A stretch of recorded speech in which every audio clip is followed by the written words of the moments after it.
Bom dia, boa tarde ou boa noite, dependendo do horário que você estiver nos assistindo. Meu nome é Sérgio W. Soares e estamos dando início a mais um Auxílio ao Evangelho no Lar. Este é o de número 38, Novo Evangelho no Lar. Por que é Novo Evangelho no Lar? É porque nós já fizemos o Evangelho inteiro, do primeiro ao último capítulo, inclusive o capítulo 28 de Preces Espíritas, tá? E estamos fazendo novamente. Então, é uma oportunidade para a gente dar sequência, dar continuidade a esses estudos, a esses aprendizados, a esses conhecimentos tão importantes e, principalmente, colocá-los na prática em nosso dia a dia, ok?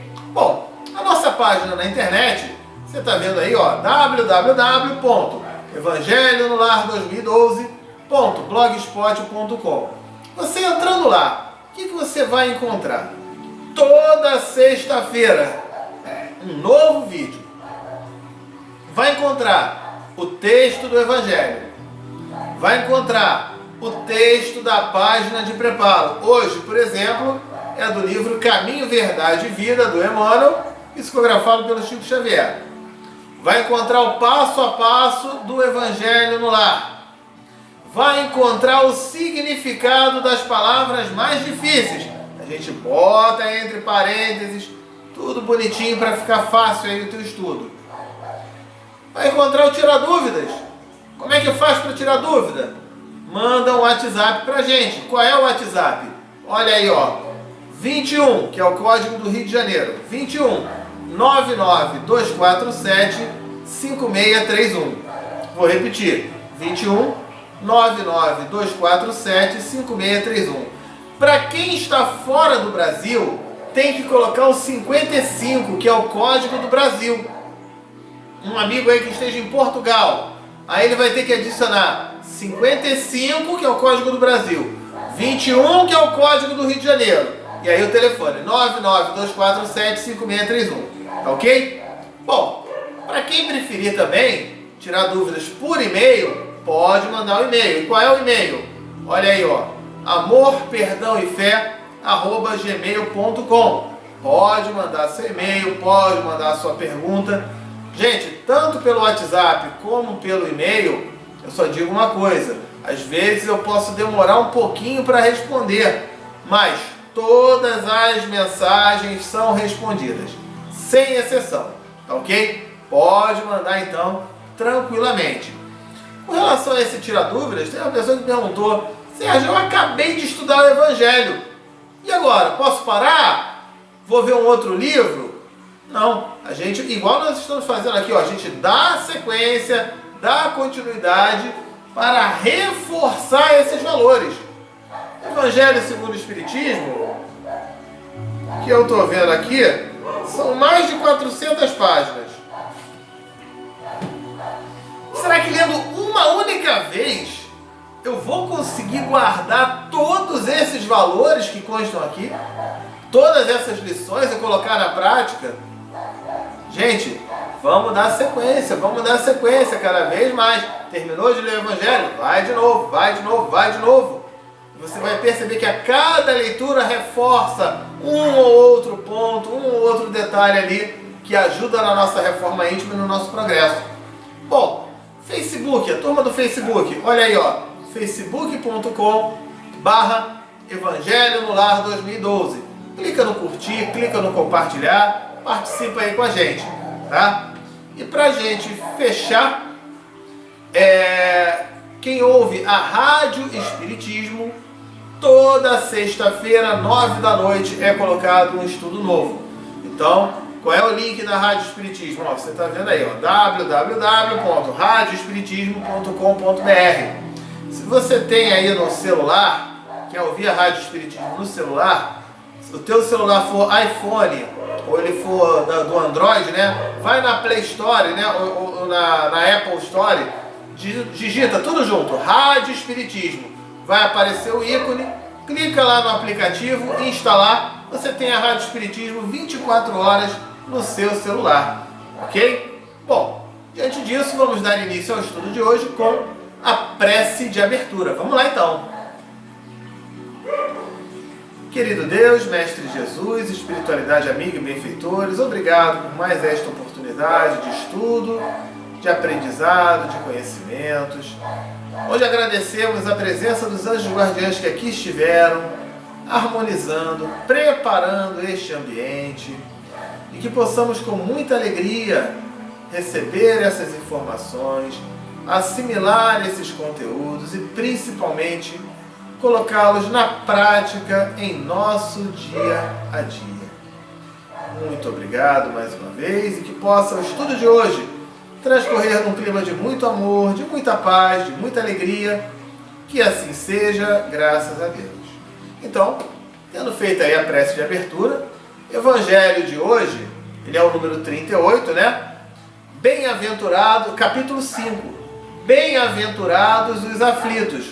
Vamos estudar o item 22, instruções dos espíritos, uma frase que volta e meia a gente escuta alguém falar, que é a seguinte: se fosse um homem de bem, teria morrido. Às vezes a pessoa fala até num tom de revolta, né? Aquele cara fez um monte de coisa errada, teve um acidente, o cara não morre.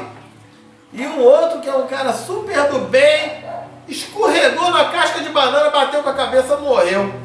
E aí a pessoa fala, o outro lá, aconteceu um monte de troço, não morreu. Se fosse um homem de bem, teria morrido. Por que acontece isso? Como é que a gente pode explicar essa situação, esse fenômeno, hein? Vamos entender, vamos estudar tudo isso hoje. Bom, começando pela página de preparo, que é do livro Caminho, Verdade e Vida, capítulo 113, tá? Quem escreveu esse livro foi o Espírito Emmanuel e quem psicografou foi o Chico Xavier. O capítulo 113 tem o seguinte título: Não te esqueças. Não te esqueças. Então o que é para a gente não esquecer? O que é para a gente se lembrar? Ele começa com uma citação que está em João, capítulo 12, versículo 11, que é o seguinte: porque muitos dos judeus, por causa dele, iam e criam em Jesus. Criam do verbo crer, tá? Acreditavam, tinha crença em Jesus. Porque muitos dos judeus, por causa dele, iam e criam em Jesus. E aí o Emmanuel explica, ele fala assim, narra o Evangelho de João, que muita gente, encaminhando-se para Betânia, era uma cidade lá, né? Buscava acercar-se, aproximar-se do Mestre, Jesus. Não somente para vê-lo, mas para contemplar também a figura de Lázaro, retirado do sepulcro. Lázaro foi um personagem daquela época, tinha morrido, tinha sido dado como morto, tá? E Jesus chegando lá, ressuscitou Lázaro. Aí pronto, né? Virou, imagina uma notícia dessas, como é que chegou, né? Então, ele fala que aconteceu isso. Nessa movimentação, foi todo mundo lá ver e tal, muitos iam e voltavam transformados. Passaram a acreditar naquilo que Jesus falava, naquelas situações que Jesus mostrava, principalmente porque Jesus dava o bom exemplo. Ele tinha moral para aquilo, né? Então aconteceu isso. Muitos iam, voltavam transformados ao visualizar Jesus e todas aquelas situações. E isso causava irritação. Sabe a quem? Aos círculos farisaicos. Farisaicos dos fariseus. Quem eram os fariseus? Aquele grupo de oposição ferrenha ao cristianismo. Eles eram anti-Jesus. Tá? Então, na introdução do Evangelho, no item 3, notícias históricas, tem tudo ali sobre os fariseus. Eles se achavam poderosos, conhecedores, e eram muito daquele tipo, faça o que eu digo, mas não faça o que eu faço. Para dar ordem, para mandar os outros fazer era uma beleza, mas para dar o exemplo, olha, aí o negócio complicava. Então, e aí, viam Jesus fazendo bem aquilo tudo, eles ficavam danados, né? Eles queriam que Jesus fosse que nem os fariseus. Jesus só falava, faz isso, faz aquilo, e Jesus não dá exemplo nenhum, mas era o contrário. Jesus dava o exemplo.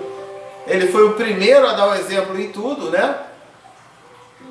Então ele fala, essa lembrança do apóstolo é preciosa. De João, né? É em João que está isso, né? Foi em João que a gente viu isso, né? Então, essa lembrança do apóstolo é preciosa. Aí o Emmanuel vai continuando a explicar. A situação, todavia, é idêntica nos dias atuais. A alma voltada para o Cristo quase sempre foi ressuscitada por seu amor, escapando para a sombra dos pesadelos intelectuais que operam a morte do sentimento. Hoje nós vemos no nosso mundo várias pessoas mortas no aspecto do sentimento. Parecem não ter coração, parecem ter uma dureza que é difícil de amolecer um coração. Pessoas que às vezes diante de um carinho tem uma dificuldade em perceber, mas diante de uma crítica, olha, se revolta e reage, e bate, e agride, e faz um monte de coisa. São várias as situações. Pessoas que vão em igrejas, em religiões, e se fala para destruir o outro, para acabar com o outro, matando em nome de Deus, entre aspas, é claro, porque jamais vai ser em nome de Deus. Olha aí essa morte do sentimento. Como é que está o sentimento? Vocês querem um exemplo que estava conversando na semana passada? É tudo de acordo com o tempo de cada um, né? Com a percepção de cada um. Mas pessoas de uma determinada igreja, uma determinada religião, o sujeito sofreu um acidente gravíssimo, ficou entre a vida e a morte, e para que não morresse, ele só tinha uma única alternativa, que era um transplante de sangue, uma transfusão de sangue. Teve uma hemorragia gravíssima, precisou do transplante de sangue. E o médico, diante da sua conduta, do seu juramento de salvar as vidas, indo até os limites que ele poderia fazer e agir, ele autorizou o transplante de sangue, mas a religião daquele rapaz não permitia. Salvou ele. Ele conseguiu se recuperar, ele conseguiu se restabelecer, mas foi excluído da igreja que ele frequentava. E todos aqueles membros daquela igreja que ele frequentava foram orientados a nunca mais ter contato com ele, a considerá-lo como um criminoso. Olha a morte do sentimento aí, como é que está. Como fica uma situação dessa? A gente deu aqui então vários exemplos. Essa morte do sentimento é muito forte. Quando a gente compreende esse evangelho que a gente estuda verdadeiramente, os seus valores, os seus princípios morais, quando a gente entende a parte doutrinária do Espiritismo, de vida após vida, de reencarnação após reencarnação, da continuidade das existências, aí, esse sentimento que estava morto, ele ressuscita. Através dessas lições de Jesus, ele ressuscita. Veja, que é um exemplo, para não falar, é parte de espiritismo e tal. Então vamos falar a parte sem ser de espiritismo. O sujeito fez lá a transfusão de sangue. Foi condenado por todos, não é isso? Tá. E Jesus com a mulher adúltera, que todo mundo também condenou. Jesus chegou e falou: quem nunca pecou, atire a primeira pedra. E aí ele chegou e falou para a mulher: vai e não peques mais. Olha só a lição. Estou falando de um aspecto sem falar em espiritismo, sem falar em nada disso. Falar de como Jesus, essas lições morais, ressuscitam um coração cujo sentimento está morto, está endurecido, né? Ele continua colocando: muitos homens estão mortos, soterrados nos sepulcros da indiferença, do egoísmo, da negação. E aí ele comenta: quando um companheiro como Lázaro tem a felicidade de ser tocado pelo Cristo, eis que se estabelece a curiosidade geral em torno das suas atitudes. Todos desejam conhecer-lhe as modificações. Opa, Lázaro agora é outro! Que beleza! Foi tocado pelo Cristo, ressuscitou. E ele faz uma alegoria, uma comparação da morte de Lázaro com a presença de Jesus que ressuscitou Lázaro. Ele faz uma comparação com pessoas cujo coração, cujo sentimento é endurecido, está morto no que diz respeito a isso, e através das lições do Evangelho, das lições de Jesus, ressuscitam, acordam para o mundo, acordam para a vida, para a caridade, para o auxílio, para o amor ao próximo. Percebe aí? E aí o Emmanuel finaliza dizendo o seguinte: se és, portanto, um beneficiado de Jesus, se o Senhor já te levantou do pó terrestre para o conhecimento da vida infinita, recorda-te de que teus amigos, na maioria, têm notícias do Mestre. Todavia, ainda não estão preparados a compreendê-lo integralmente. São várias pessoas que carregam a Bíblia debaixo do braço, mas não entendem nada daqueles valores, daqueles ensinamentos, daqueles conhecimentos. E também tem espírita assim, hein? Também tem espírita assim. Que tem a vida, que tem o coração na doutrina, mas não tem a doutrina no seu coração.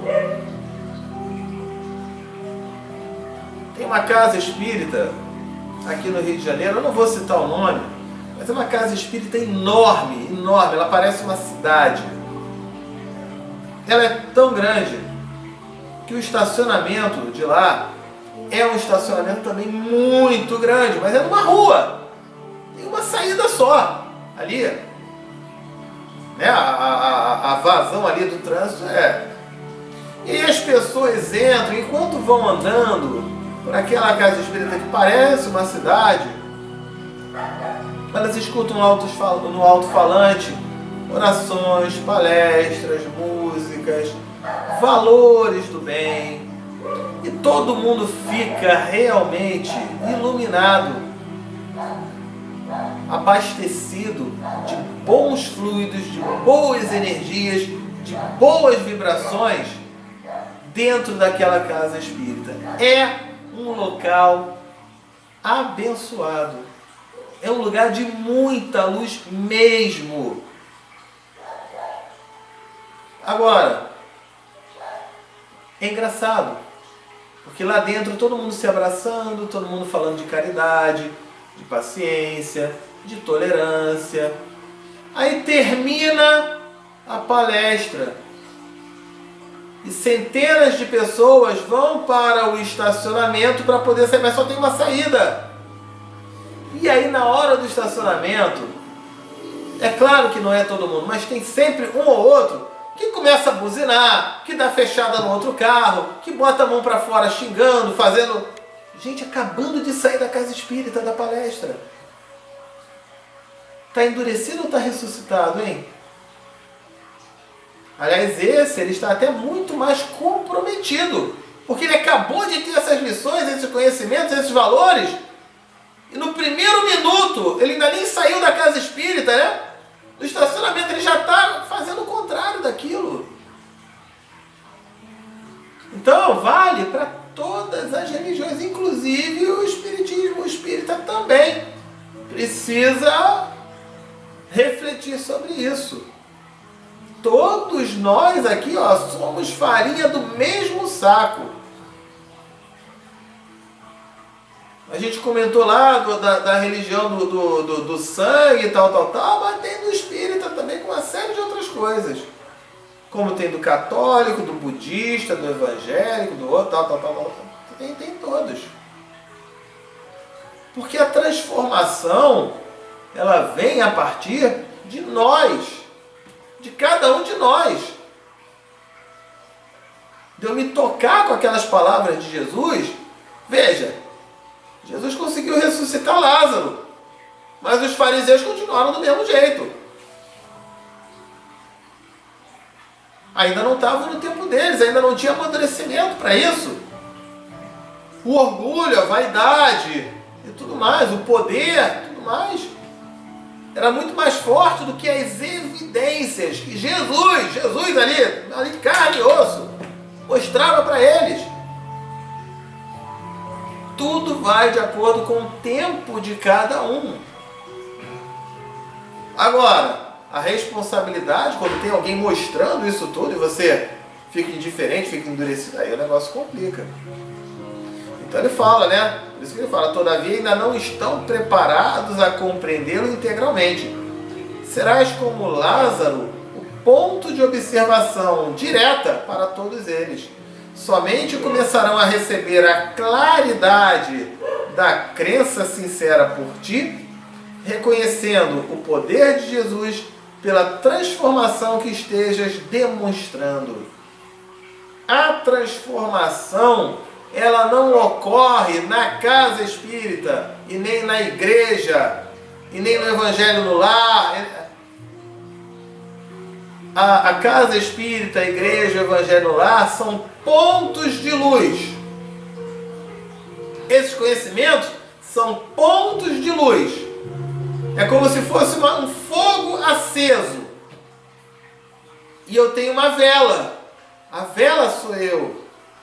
E aí eu posso escolher. Eu vou acender minha vela nesse fogo que está aqui, porque eu vou ter que andar no escuro. Eu vou acender minha vela. E aí a partir daí, ó, eu vou caminhar com a minha vela. Eu é que vou manter minha vela acesa ou não. Vai da opção de cada um.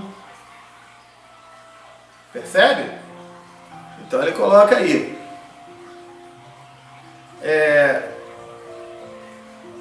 Serás como Lázaro, ponto de observação direta para todos eles. Somente começarão a receber a claridade da crença sincera por ti, reconhecendo o poder de Jesus pela transformação que esteja demonstrando. Você caminhar com a vela acesa é você estar colocando na prática todas aquelas lições.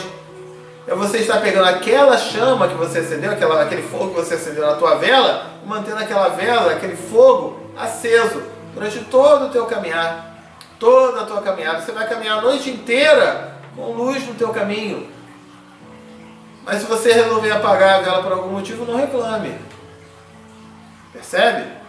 E aí ele fala, se já foste, pois, chamado pelo Senhor da vida, está em tuas mãos continuares nos recintos da morte ou levantares para a edificação, a construção, a evolução dos que te rodeiam. Tem aquele que observa isso tudo e prefere ficar indiferente, não está nem aí. E outros percebem, opa, isso aqui é um caminho. Aqui é o nome do livro, né? O caminho, a verdade e a vida. Jesus é o caminho, a verdade e a vida. Aquele que seguir as suas orientações vai caminhar bem, vai caminhar diante da verdade e vai vencer na vida. Vai progredir, vai evoluir. Ok? Então, vamos ao Evangelho. Evangelho segundo o Espiritismo, capítulo 5, Bem-aventurados os aflitos, item 22. instruções dos espíritos que falam, né? Se fosse um homem de bem, teria morrido. Então, nesse item 22, foi uma mensagem enviada por Fénelon, na cidade de Sens, em 1861. Fénelon, já desencarnado, mandou essa mensagem através de uma psicografia. Então, o que ele tem para ensinar? Ele diz o seguinte: falando de um homem mau que escapa de um perigo, costumais dizer, se fosse um homem bom, tinha morrido. E até hoje a gente faz isso, né? A gente vê as pessoas fazendo isso, né? Vê o sujeito lá, acontece um monte de coisa e o cara não morre. Aí você vê um cara de bem, teve um probleminha, morreu. A pessoa fica falando isso. E aí o que ele explica? Pois bem, assim falando, dizeis uma verdade, pois com efeito, muito a miúde, muito frequentemente, acontece de dar Deus a um espírito de progresso, ainda incipiente, iniciante, prova mais longa do que a um bom que, por prêmio do seu mérito, receberá a graça de ter tão curta quanto possível a sua provação. Então, o que ele está querendo dizer? Às vezes, eu venho aqui, eu reencarno para quitar uma dívida, quitar um débito, sofrer, para resgatar um erro, uma atitude de uma vida passada. E nesse resgate, eu começo a fazer o bem, eu começo a fazer coisas boas, eu mostro na prática, aquilo que a gente leu na página de preparo, eu mostro na prática que eu aprendi a lição, que eu agora não vou mais errar, que eu agora vou fazer as coisas boas, as coisas certas. E aí, eu tinha uma programação para ficar encarnado, quitando esses débitos durante 90 anos. Mas com 30 anos, eu consegui quitar tudo. Dentro dessa comparação. Se ele já conseguiu quitar tudo, o que ele vai ficar fazendo aqui? Você tem uma dívida no cartão de crédito. Parcelou em 24 meses. Então cada mês você está pagando, está indo lá no banco todo mês, durante 24 meses, para pagar aquele cartão de crédito. Mas aí, você resolveu trabalhar, você resolveu estudar, você resolveu economizar, você resolveu fazer hora extra, você resolveu fazer um monte de coisas que te permitiu pagar aquela dívida em 6 meses. A dívida você tinha que pagar em 24 meses. Mas você fez um esforço, você se disciplinou para não gastar muito dinheiro, fez uma série de coisas. E em 6 meses você quitou aquela dívida. É correto você falar que aquele cara tem que ficar mais 18 meses para poder pagar aquela dívida? Ele quitou antes. Então, vários casos, quando a pessoa fala, se fosse um homem de bem, não teria morrido, aquela coisa toda, é porque muitas vezes esse homem de bem que acabou morrendo mais cedo, acabou desencarnando mais cedo, na verdade, então isso é uma coisa boa ou é uma coisa ruim? É porque ele resgatou. É porque ele conseguiu resgatar. Que bom para ele. Mas por que nós não achamos tão bom assim? Porque a gente é muito egoísta, a gente ainda é muito imaturo. A gente não olha, dificilmente a gente olha por esse lado. Caramba, que bom que ele resgatou esse débito. Imagina o cara lá da dívida do cartão de crédito para 24 meses, tá? E aí, ele fez uma amizade danada com o caixa lá do banco. Fez uma amizade, conversava, era um negócio bacana e tudo mais. Então ele 24 meses vai ter que ir lá. O caixa do banco tá feliz da vida, vai ver um cara gente boa e tal, que não vai ficar xingando ninguém, não vai ficar reclamando da fila, vai fazer tudo legal. Aí ele pagou em 6 meses, pronto. Aí o caixa do banco fica danado. Ah, meu Deus do céu, aquele cara não vai mais voltar. Ah, que saudade. Ele está pensando nele, né? Nele caixa, ele não está pensando no sujeito. Pô, que bom que ele pagou a dívida. Que bom que ele não precisa mais ficar tendo todo mês que passar sacrifício para pagar a dívida. Deu para perceber dentro dessa comparação? Ele continua aqui, ó. Cadê? Por conseguinte, então, ele fala, né? Pelo seu mérito, ele teve a oportunidade daquela encarnação ter sido mais curta. Ele fala, por conseguinte, por consequência, né? Quando vos utilizais aquele axioma, né? Daquele raciocínio, não suspeitais de que proferis uma blasfêmia, um insulto, está falando uma bobagem que não tem mais tamanho. Então ele está falando, quando você chega e fala assim, se fosse um homem de bem teria morrido, né? O outro lá que é ruim, o cara continua vivo como é danado, o cara não morre de jeito nenhum. Quando você fala isso com revolta, você está falando uma besteira que não tem mais tamanho. Justamente por isso. Aquele outro que é danado e não morre, por quê? Porque o cara ainda vai ter que continuar aqui, quitando débito, sofrendo, tendo dificuldade, passando um monte de prova, um monte de coisa. E o outro, que já conseguiu, pelo seu esforço, pelo seu mérito, quitou a dívida do cartão de crédito, que era em 24 meses, quitou em 6 meses, lógico que ele não precisa mais ir no banco, ele vai ficar fazendo o que ali no banco todo mês? Por isso ele teve esse desencarne. Mas como a gente estava falando, nem sempre a gente observa dessa maneira por causa da nossa ignorância, do nosso egoísmo, da nossa saudade e do nosso amor também. É claro que tem a saudade e que tem o amor. Afinal, eu quero conviver com quem eu gosto, com quem eu amo, com quem eu me identifico. Isso é lógico.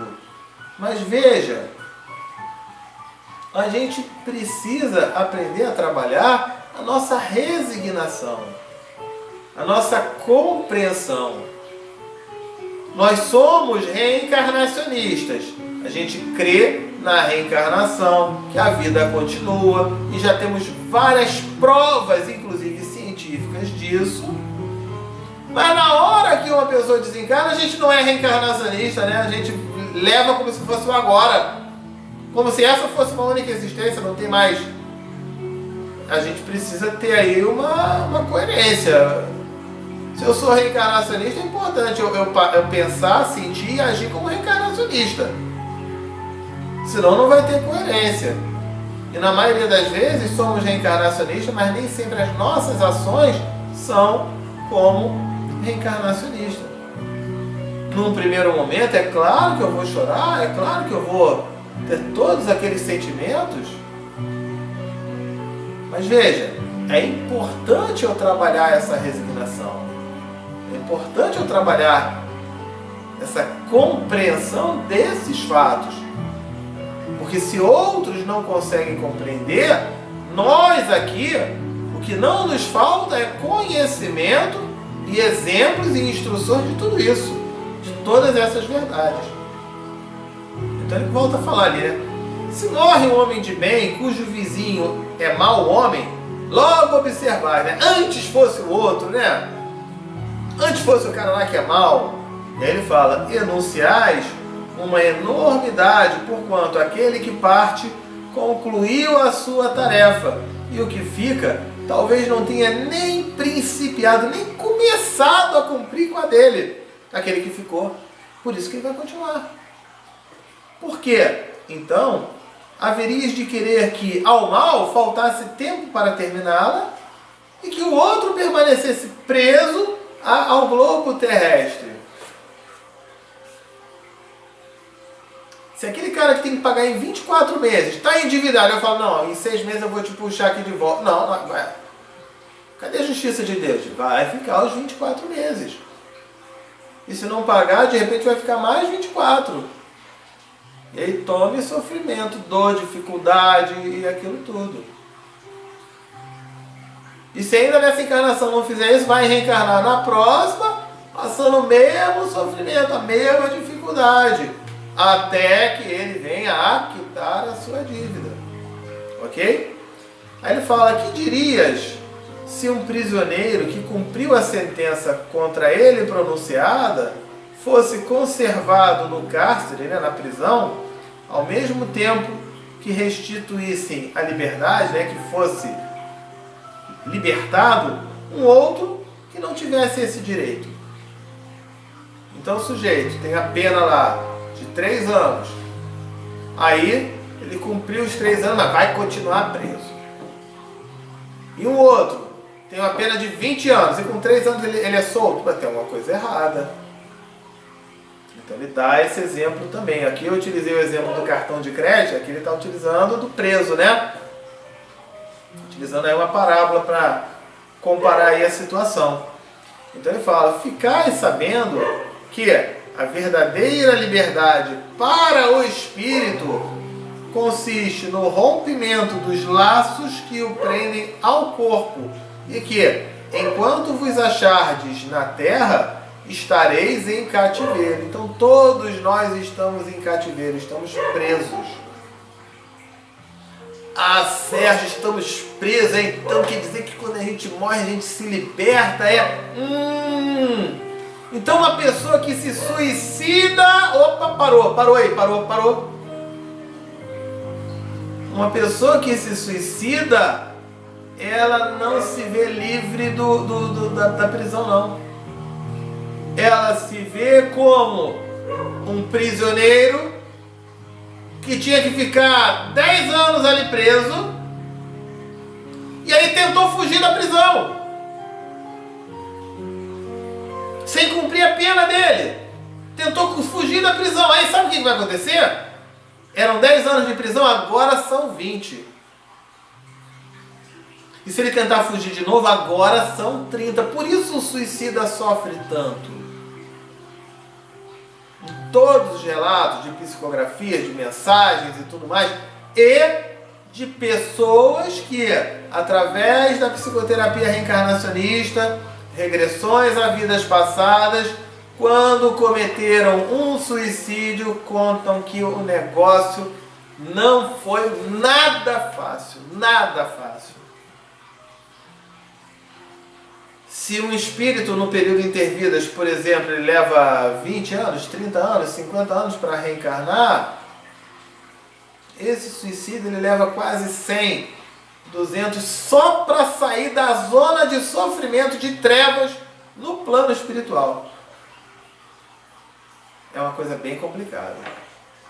É lógico, antes que alguém venha aqui apontar o dedo para mim: mas Sérgio, não é bem assim, tem outros. Não é uma regra, mas esse sofrimento pode não ser uma regra o tempo disso, ok? Nós temos um exemplo narrado por Chico Xavier em relação a Santos Dumont, que se suicidou, e depois ele teve o reencarne dele. Não foi tanto tempo assim, mas devido ao suicídio dele, ele quebrou o pescoço, teve problemas na coluna, ficou tetraplégico, aquela coisa. Santos Dumont reencarnado, tá? Porque ele feriu o corpo espiritual ao cometer o suicídio. Então, o que a gente está querendo dizer? Suicidou? Tome sofrimento para poder aprender, poder resgatar isso. A dívida aumenta, ok? Então ele fala isso, né?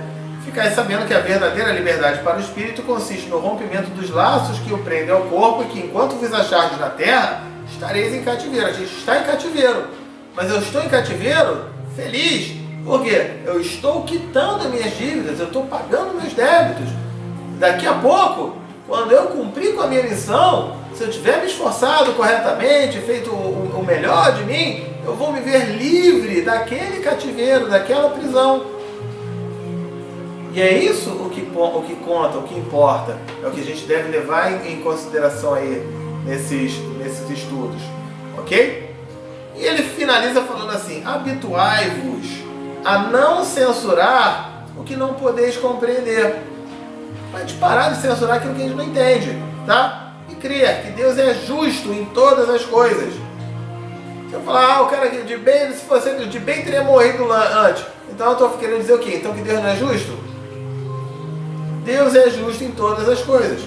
Muitas vezes, o que vos parece um mal é um bem. Eu tenho duas crianças.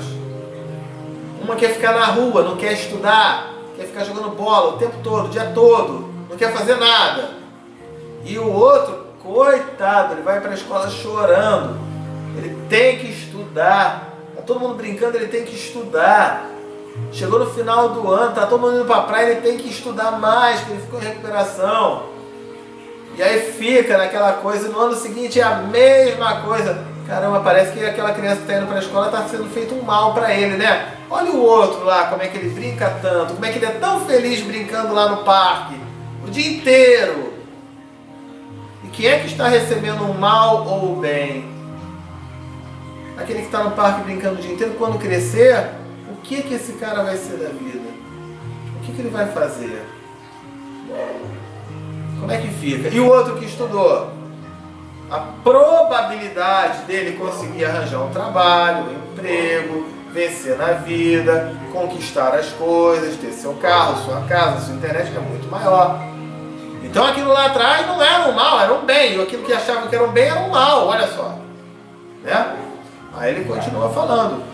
Tão limitadas, no entanto, são as vossas faculdades, o nosso entendimento, que o conjunto do grande todo, não o apreende. A gente não consegue compreender esses sentidos, essas lições, né? Os vossos sentidos obtusos, que a gente entende ainda muito lento, muito devagar.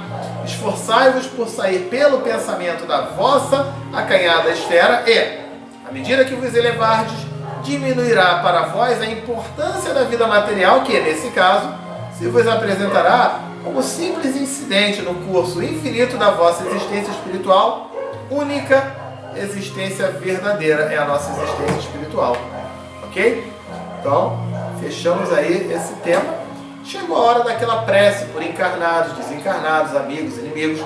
Eu vou fazer a prece, vou falar, pausou aí, vocês pausem e mencionem o nome de todas essas pessoas, tá ok? Então vamos lá.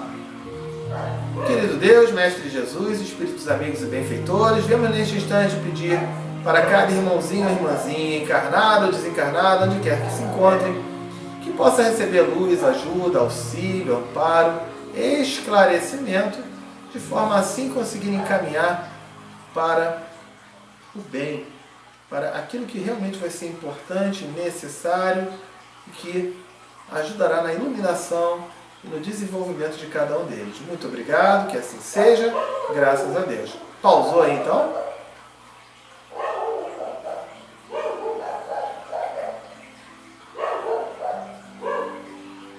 Soltou o pause.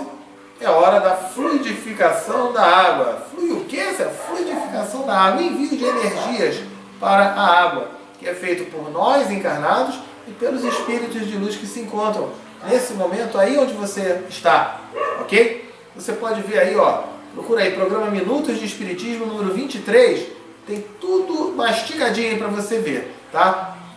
Então pega aí o copo, a jarra, o vasilhame, bota aí na mesa, vamos colocar as mãos sobre essa água e fazer a seguinte prece. Querido Deus, Mestre Jesus, Espíritos amigos e benfeitores, viemos neste instante pedir-lhes para que possa esta água, neste momento, receber os melhores fluidos, energias e vibrações, de maneira que ao contato dela com nossos organismos, possa nos proporcionar tudo aquilo de bom, de importante ou de necessário a cada um de nós. Muito obrigado, que assim seja, graças a Deus. Então, estou pegando aqui a minha água, já estou colocando aqui no meu copo, tá ok? Saúde! E chegou a hora da prece de encerramento, então vamos lá, prece de encerramento. Querido Deus, Mestre Jesus, Espiritualidade, amiga e benfeitores, obrigado por mais esta oportunidade de estudo, de aprendizado, de conhecimentos, de percepções em relação a pontos de vista equivocados que nós tínhamos, e alguns deles até temos ainda. A importância da gente estudar, da gente aprender, a gente tomar cuidado na hora de falar e de se expressar. Obrigado aos anjos guardiães que aqui estiveram harmonizando, limpando este ambiente, que possamos manter essa energia, essa vibração durante toda a semana e que possamos estar aqui juntos na próxima semana para mais oportunidades de estudo e aprendizado. Que assim seja, graças a Deus. Bom, sendo assim, finalizamos o estudo de hoje. Fiquem com Deus. Encontro marcado na semana que vem.